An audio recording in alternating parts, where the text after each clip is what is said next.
messieurs, cher Georges Francis Sangry, merci pour les chocolats,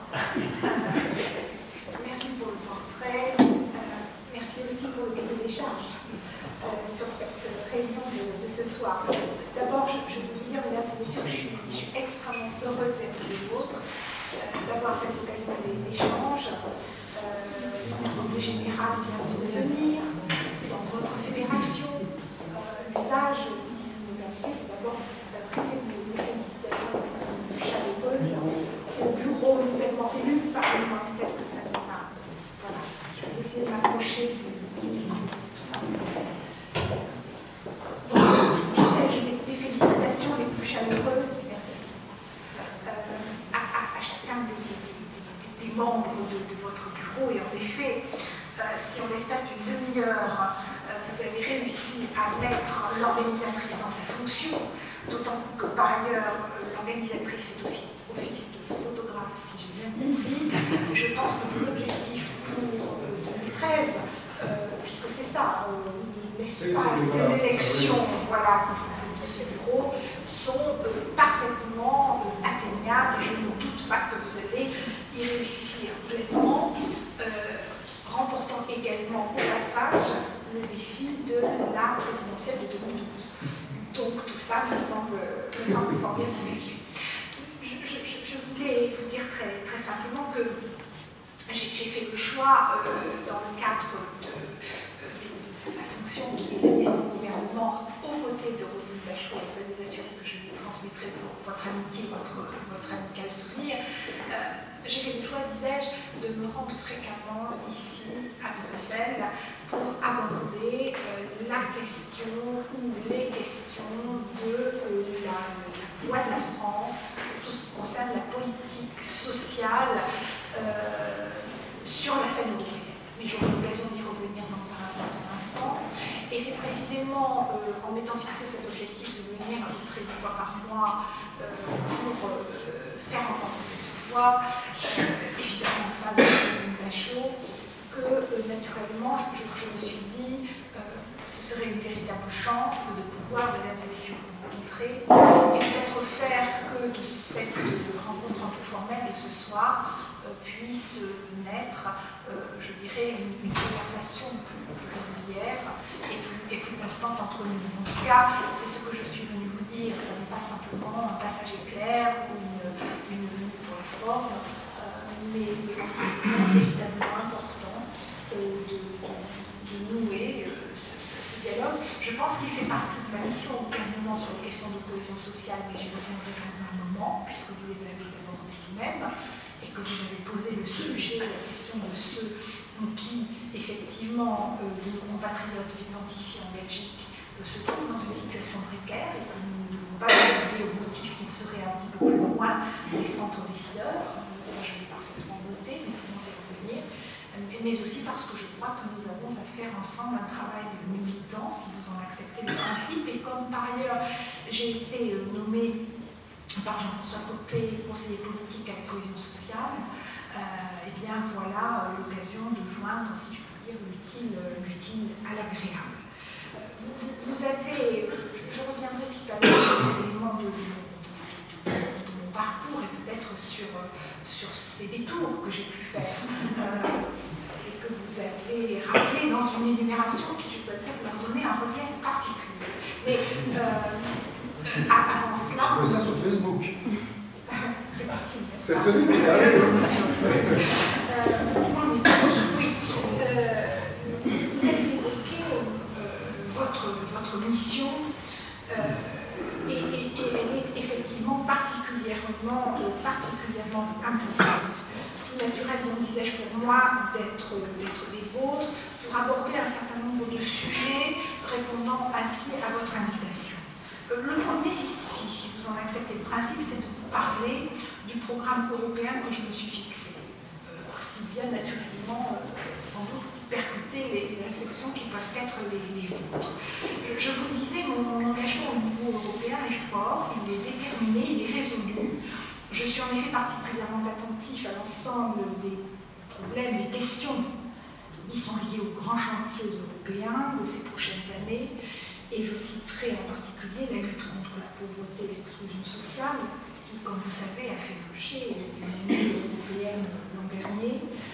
L'intégration des communautés roms, sujet qui nous a valu d'être parfois mal compris, et pour revenir au parcours qui a été le mien, qui, alors que j'étais de l'autre côté de la barrière, en effet, m'a conduit à dire de manière assez claire et assez explicite que je pensais que ça n'était pas un bon chemin que nous empruntions alors.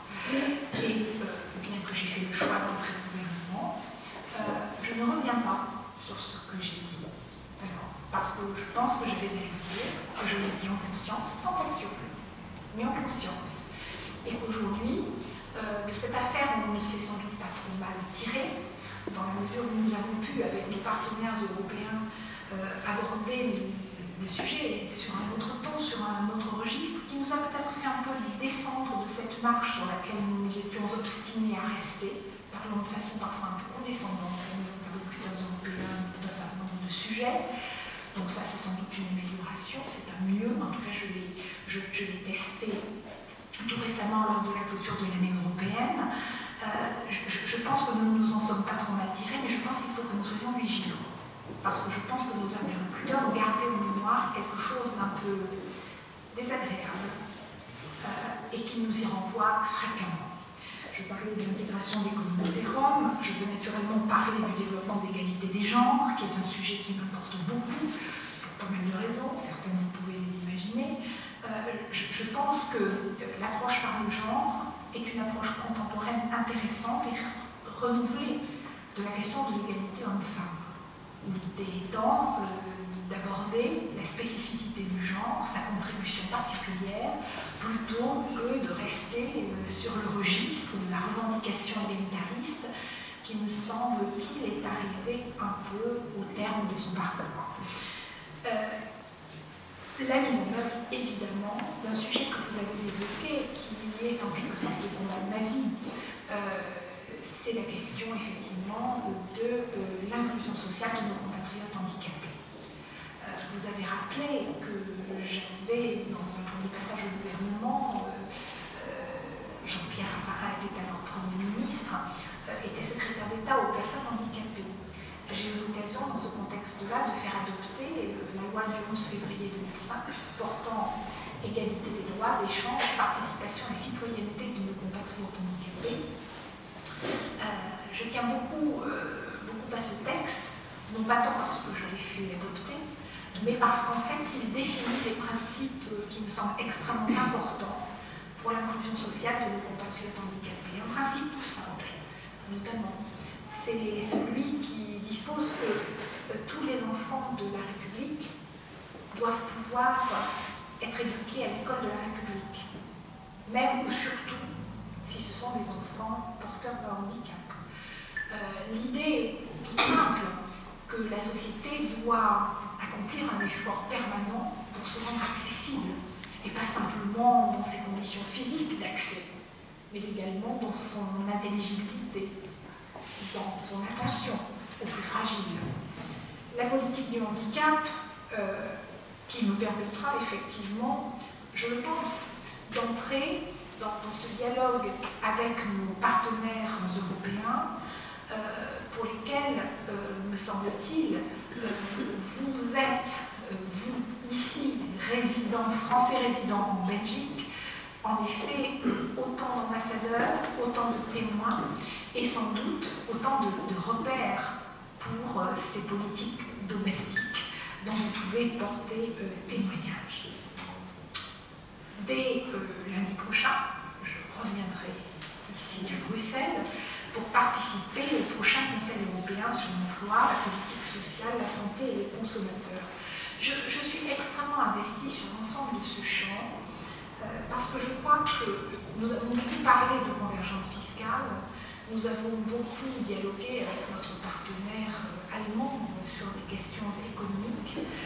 Je crois que nous devons amener et soutenir l'idée que la convergence sociale pourrait être également un élément de régulation intéressant, d'autant que le système de contraintes extrêmement fort dans lequel les différents États européens se trouvent aujourd'hui pour ce qui concerne le resserrement de leurs dépenses publiques, la nécessité d'être par ailleurs extrêmement vigilant aux pressions salariales qui contribueraient effectivement à fragiliser le tissu économique des uns comme des autres, nous oblige à regarder de manière extrêmement claire la question sociale comme un élément de cette régulation. C'est bien sûr l'abolisme social qui parle devant vous, mesdames et messieurs, mais c'est aussi, je pense, l'observateur d'aujourd'hui d'une situation qui est effectivement particulièrement contrainte sur l'un et l'autre des deux termes de l'échange, l'action sociale et la politique sociale étant effectivement un des facteurs de cette régulation.